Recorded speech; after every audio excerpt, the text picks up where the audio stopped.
अमित शाह का यह गेम नीतीश कुमार भी नहीं समझ पाए। तेजस्वी के सिर के ऊपर से बाउंसर जैसे निकल गया शाह का खेला। शाह बिहार में बीजेपी वर्सेस ऑल का गणित बनाएंगे और नीतीश तेजस्वी को छोड़कर सब भाजपाई बन जाएंगे। अब चिराग, कुशवाहा, पारस भी कोई खेल नहीं कर पाएंगे। अपना अपना झोला लेकर भाजपा में सब आएंगे, यानी बिहार का हर सांसद कमल छापी होगा। बीजेपी बिहार की 40 सीट जीतकर मोदी को तीसरी बार प्रधानमंत्री भी बनाएगी और 2025 के चुनाव में अपना मुख्यमंत्री भी बनाएगी।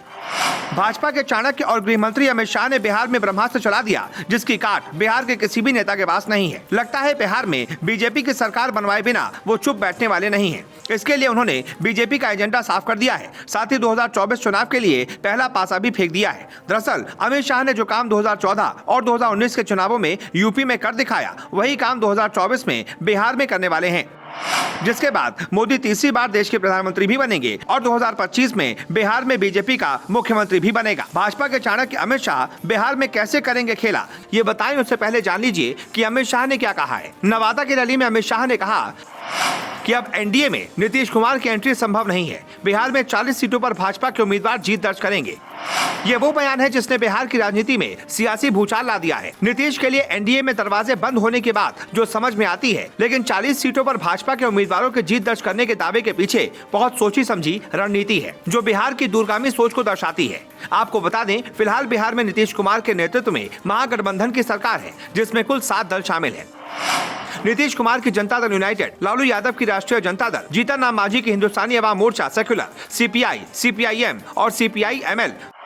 वैसे तो बिहार में बीजेपी के साथ कोई दल गठबंधन में नहीं है, फिर भी बीजेपी अकेले महागठबंधन के खिलाफ हुंकार भर रही है। इसके पीछे अमित शाह का शातिर दिमाग है। बिहार में वैसे तो छोटे छोटे कई दल हैं जो महागठबंधन के साथ नहीं है, लेकिन चुनाव से पहले एनडीए में शामिल होने की इच्छा रखते हैं। लेकिन अमित शाह के बयान ने इनकी उम्मीदों पर पानी फेर दिया है, क्योंकि अमित शाह बिहार में महागठबंधन के साथ सीधी लड़ाई चाहते हैं, जिससे गैर महागठबंधन वोटों का बिखराव न हो और वो एकमुश्त बीजेपी को पड़े।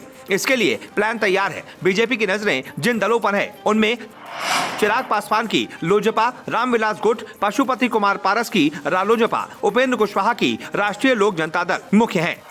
जानकार बताते हैं कि बीजेपी इन दलों के साथ गठबंधन तो नहीं करेगी, लेकिन बिहार में इन्हें अपने सिंबल पर लड़ा सकती है। मतलब एक तरफ महागठबंधन के प्रत्याशी होंगे तो दूसरी तरफ 40 सीटों पर बीजेपी के प्रत्याशी होंगे। उनमें से एनडीए के घटक दलों के प्रत्याशी भी होंगे, जो बीजेपी के ही चुनाव चिन्ह पर लड़ेंगे। इसके पीछे बीजेपी की सोची समझी रणनीति है और बीजेपी को इससे कई फायदे होंगे।